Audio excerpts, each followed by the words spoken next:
Coming up on this Friday edition of Newsline at Noon, on the second day of the landmark inter-Korean family reunions, 82 families separated during the Korean War will spend a total of 6 hours together in 3 separate sessions. Korea's figure skating queen Kim Yeon-ah falls just short of winning back-to-back Olympic golds, bagging a silver after Russian Adelina Sotnikova surpasses her total score by more than 5 points. Plus, the Korean government says it's unacceptable for Japan to consider re-examining its 1993 apology for coercing women, many of them from Korea, into sexual slavery during the Second World War. This as Tokyo prepares to renew its territorial claims to Korea's Dokdo Island at the weekend. These stories and more on Newsline at Noon.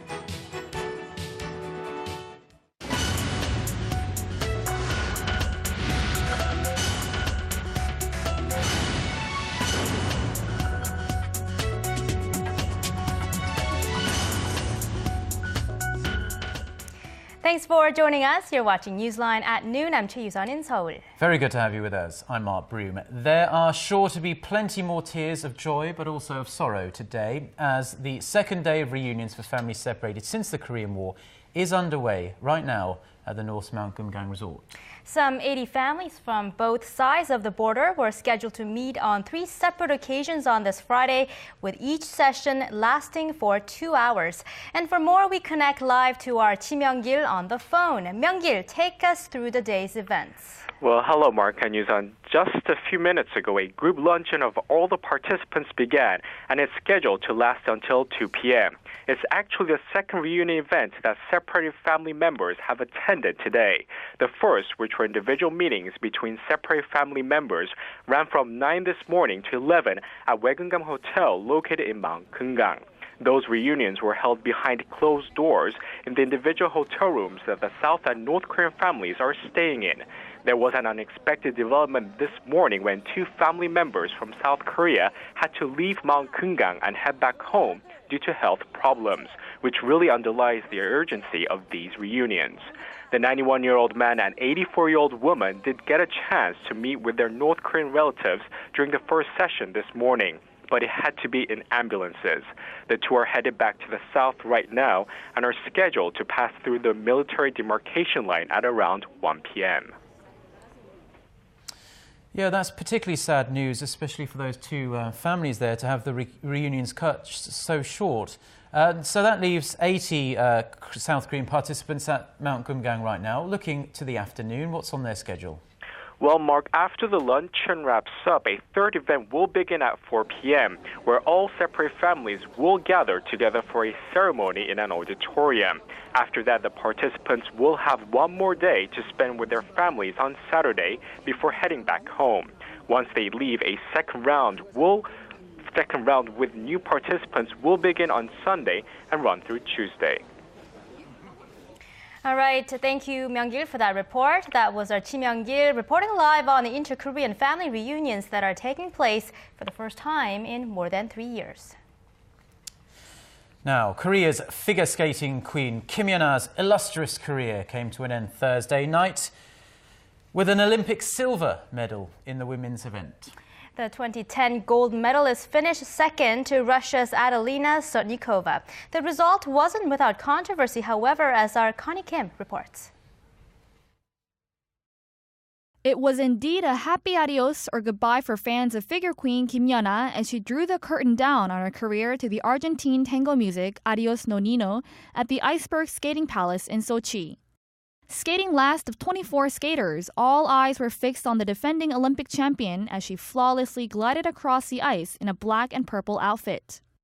However, Kim's perfect step sequence and triple flips weren't able to overcome the home field advantage as Russia's Adelina Sotnikova snatched another gold for the host country's medalist. Despite two-footing a double loop in her combination jump, the 17-year-old Russian skater scored 5 more points than Kim amid a powerful wave of national emotion. The defending Olympic champion won the silver, scoring 144.19 for a total of 219.11 and graciously accepted the result.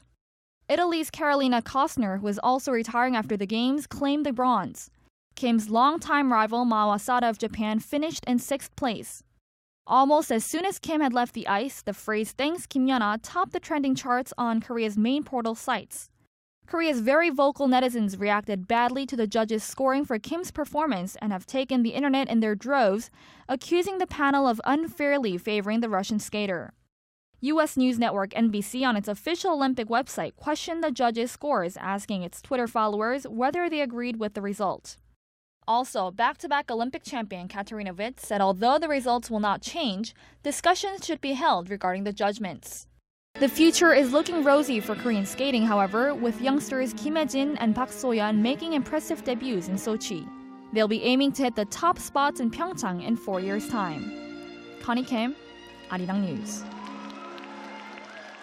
The Korean government is up in arms about remarks made by a top Japanese official in which he suggested re-examining Tokyo's 1993 apology for the Japanese military's use of sex slaves during World War II. Our Kim Hyun-bin reports.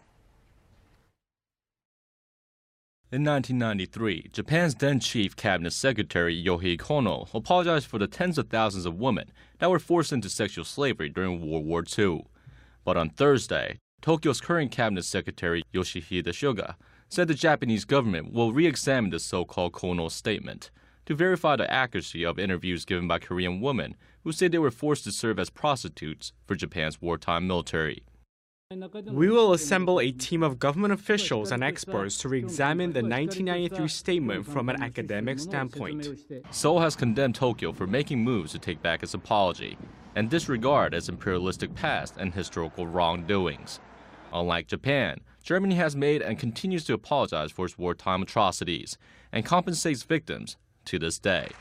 In a separate issue, Korea has slammed the Japanese government's plan to hold its controversial Takashima Day ceremony on Saturday, an attempt to claim Korea's Tokdo Island as their own. Takashima is the name Japan uses for Tokdo Island. Korea's foreign ministry has also slammed Japanese Prime Minister Shinzo Abe's plans to send cabinet members to the annual event. The Korean government is calling on Japan to cancel the ceremony, but Tokyo has dismissed Seoul's demand, saying the celebration does not concern other nations. Korea reclaimed sovereignty over its territory, including Tokdo and many other islands around the Korean peninsula, upon its independence from Japanese rule in 1945. Kim Hyun-bin, Arirang News.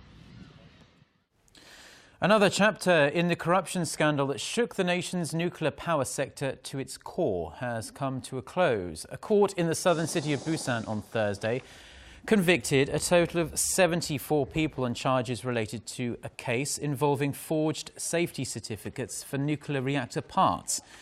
Headlining the list is former Vice Minister of Knowledge Economy Park Young-jun, who was sentenced to 6 months behind bars for taking bribes from the former head of Korea Hydro Nuclear Power, Kim Jong-shin.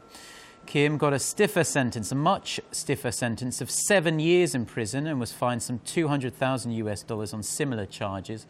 More than 50 people connected to the case are still awaiting the court's verdict.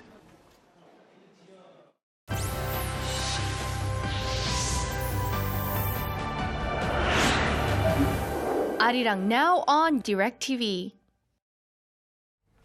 It's about 12:10 p.m. here on a Friday in Seoul and 7:10 p.m. on Thursday in Los Angeles. We've reported to you that Arirang TV has expanded its global reach in the US courtesy of Directv, America's #1 satellite television provider. Arirang TV is now available on Directv on channel 2095. And to celebrate this special occasion, we're now going to connect live to our very own Sean Lim, who's standing by at our studio in Los Angeles. Hello there, Sean. Hey guys, many DirecTV customers in the United States may be happy to see Arirang TV now in their channel lineup. DirecTV, which is based here in Southern California, is a satellite-based television service that competes with cable TV. And Arirang is now one of DirecTV's public interest channels, so that means HD subscribers don't have to pay any extra money to enjoy Arirang TV programming. Well, Sean, you and several of our colleagues have been working in Los Angeles for the past week or so. What other stories have you been covering there? Well, while we've been here in Los Angeles to cover the Directv launch, we also delved further into the debate into the Comfort Woman statue placed outside of Glendale City Hall. It is an exact replica of the original that can be found in front of the Japanese embassy in Seoul. Our Hwang Ji met with key people who are bringing this humanitarian issue to light. Ji.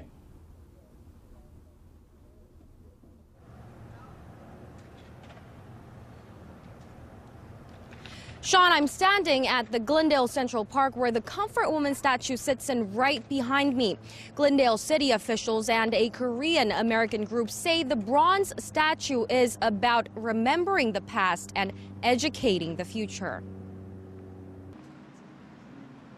Since being installed last summer, the Comfort Woman Memorial statue in the city of Glendale has been at the center of controversy. The statue honors 200,000 women, mostly Korean, who were forced into prostitution for the Japanese military during World War II. Phyllis Kim, a member of the Korean American Forum of California, which led the charge to get the monument up, hopes the bronze statue educates people.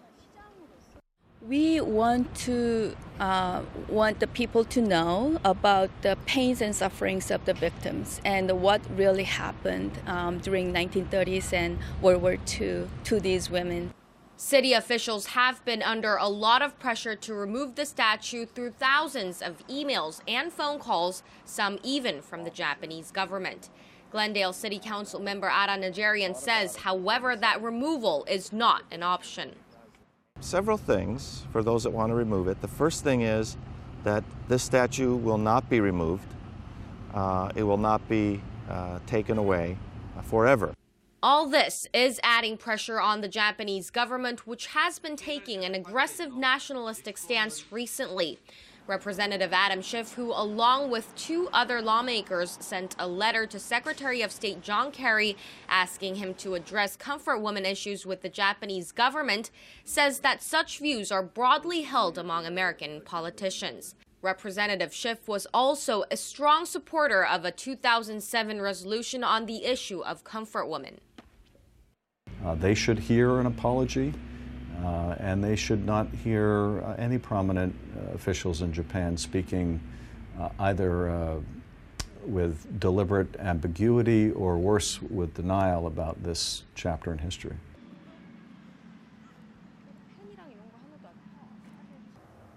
And many residents here in Glendale say that they're proud that the community they're included in is acting on an issue that needs recognition, putting the risky nationalism in Japan in an even riskier position. It's good. In Glendale, we have a lot of Asian community, the people, and they live here. We love to have them, so why not be supporting them? I think the concept of it is really great. I think that if it's something that needs to be recognized and apologized for, then to have a piece of work to represent something like that is pretty and to awesome. be in a neighborhood where we can say they did it here, which is kind of special. I like the fact that they chose our park to develop this honoring statue. In the meantime, the Korean American group is aiming to set up more comfort woman statues in other cities, but the possible installation is kept as a secret since they are facing strong opposition. Sean?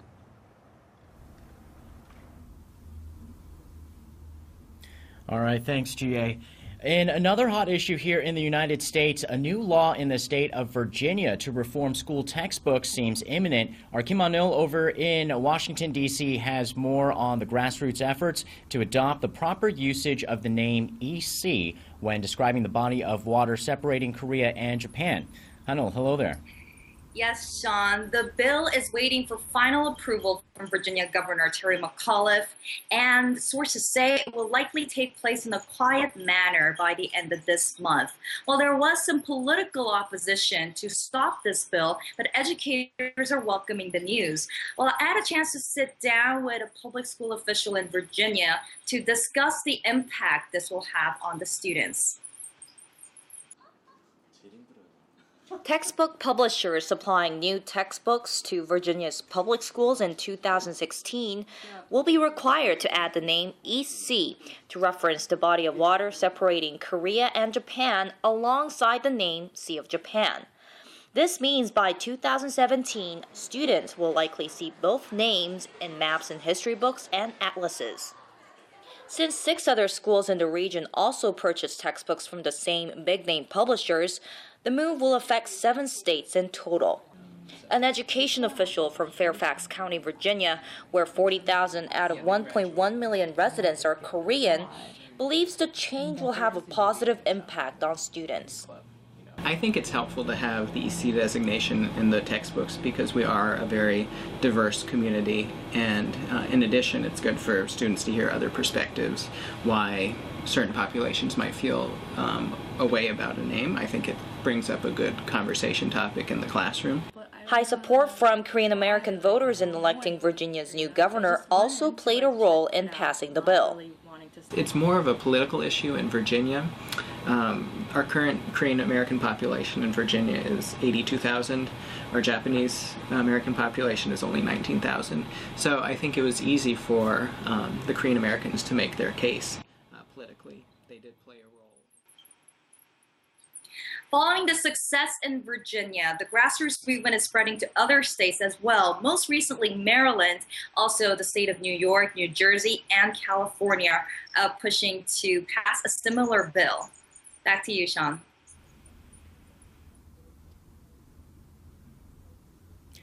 All right, thank you so much, Hanul. And that does it for us here from our Los Angeles studio at our sister station, RKTV. Directv subscribers with access to Arirang TV can now turn to channel 2095 or request it from their operator.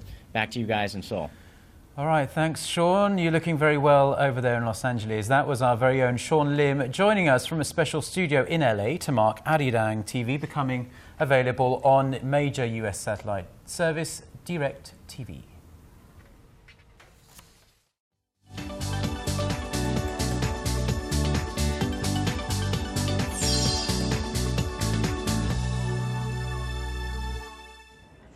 Hello everyone, let's take a look at what's making headlines around the globe. We start in Ukraine, where there has been a dramatic escalation in the violence between protesters and riot police in Kiev, with at least 75 people reported killed since Tuesday. Protest medical officials say, however, more than 100 people have died. Amid the worsening unrest, the European Union has decided to impose sanctions on Ukrainian officials responsible for violence and excessive force. And some positive developments have emerged from international talks on Tehran's disputed nuclear program, and the UN Atomic Agency reports that Iran's stockpile of highly enriched uranium has fallen significantly. Iran has agreed on a framework for the next 4 months with 6 world powers, the United States, China, Russia, Britain, France, and Germany in Vienna, on a deal to limit its nuclear activities. The next round of talks will take place on March 17th, again in Vienna. The West wants to eradicate Iran's capability to build nuclear weapons, while Tehran is aiming to have tough international sanctions lifted. Despite the good start, experts say the process will be a complicated one. Over in the United States, recent intelligence suggests the shoe bomb warning issued for airlines may be linked to al-Qaeda. A federal law enforcement official has pointed to al-Qaeda in the Arabian Peninsula and a bomb maker by the name Ibrahim Hassan al-Asiri as the reasons for the warning. The Department of Homeland Security issued a warning to airlines on Wednesday to be on the lookout for explosives hidden in the shoes of passengers. The White House is taking steps to refine patent application processes to stop abusive lawsuits. The Obama administration will reform the patent lawsuit system and launched a website on Thursday to help businesses, especially small and vulnerable ones, and individuals fight patent lawsuits. Obama's economic advisor Gene Sperling says it's unacceptable that over 62% of all infringement lawsuits last year were patent trolls, and that those threatened 100,000 companies.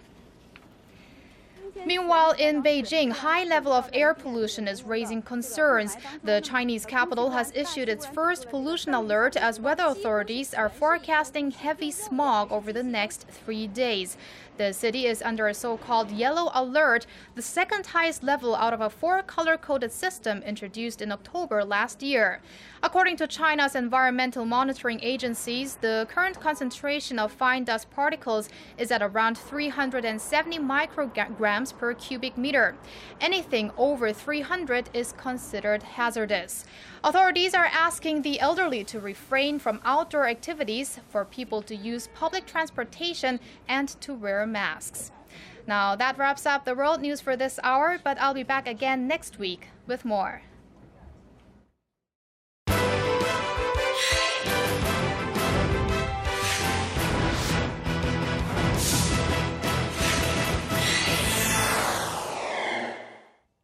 Talk about a home field advantage as the figure queen Kim Yeon-ah was given a free skating score that shocked the entire nation. Going very last in a group of 24 skaters, it was going to be a close race to the finish. Despite a near-flawless performance on the free skating program, the 2010 Vancouver gold medalist was given a 144.19 for a total of 219.11 and wins the silver medal. And despite a noticeable mistake on one of her landing, Russia's Adelina Sotnikova scores a 149.95 in the free skating program as she claims the gold medal after scoring a total of 224.59. Now, Italy's Carolina Kostner would finish third in the event after scoring a 142.61 in the free skating program, as many fans are questioning the scoring made by the judges in this event. And with that, moving over to the current medal count after 13 days of competition in Sochi. And as we take a look here, we see that Norway is in control with a total of 10 gold medals so far, with the U.S. moving up to second with 8 gold, followed by Germany with 8 gold medals, but just 16 overall medals. Russia now has 7 gold medals, and Canada in fifth with also 7 gold medals. Meanwhile, with Kim Yeon-ah's silver medal, Korea now sits at 15th with 2 gold, 2 silver, and 1 bronze medal. Now, as we edge closer to the climax of the 2014 Winter Olympics in Sochi, the spotlight gradually shifts over to the next host city, the Korean resort town of Pyeongchang. To hear what Pyeongchang has learned from Sochi and what to expect during the closing ceremony, Arirang News' Song Ji-san sat down with the head of Pyeongchang's organizing committee. For the over 200 personnel dispatched to Sochi from Pyeongchang, nothing is too big or too small to go unchecked or unobserved. The pressure is on, as in less than 4 years' time, the eyes of the world will be focused on whether Pyeongchang is ready to take up the mantle as an Olympic host city. As the next in line, how would the chief organizer of Pyeongchang 2018 rate the way the Sochi Games have been run? Overall, we believe it was a successful Olympic Games. Sochi 2014 had all the big venues in one place at the Olympic Park. The weather and the volunteers were also very pleasant. Pyeongchang is more compact due to the fact that all our clusters are within 30 minutes of each other. But after studying the way it is organized here, we want to reinforce the efficiency of our venues. With the curtain drawing down on Sochi, the world will watch as the Olympic flag is passed to the Korean delegation during Sunday's closing ceremony. The ceremony is expected to culminate with a grand performance of Korean dance and various mixes of Korea's traditional song, Arirang. Korea is relatively less well known than many other countries around the world, so we want to incorporate that mysterious Oriental side when introducing Pyeongchang. And as Pyeongchang 2018 marks the 30th anniversary of this whole Summer Olympics in 1988, we want to portray Korea, now a developed country, from a country that was catching up with others 3 decades ago. Kim adds it is crucially important Korea does more than just host the Games. He say the nation's athletes need to win medals. Aside from everything else, what really counts is how well the host country's athletes do. Russia has succeeded in that up until now, and I want to stress that Korea must work together to boost our chances. I've seen the potential we have, not just in skating, but in winter sliding events and freestyle skiing. I'm sure Korean athletes can make Pyeongchang their stage in 4 years' time. 송지선, Arirang News, Sochi. And that's going to do it for me. This has been SJ. See you guys again for your sports needs.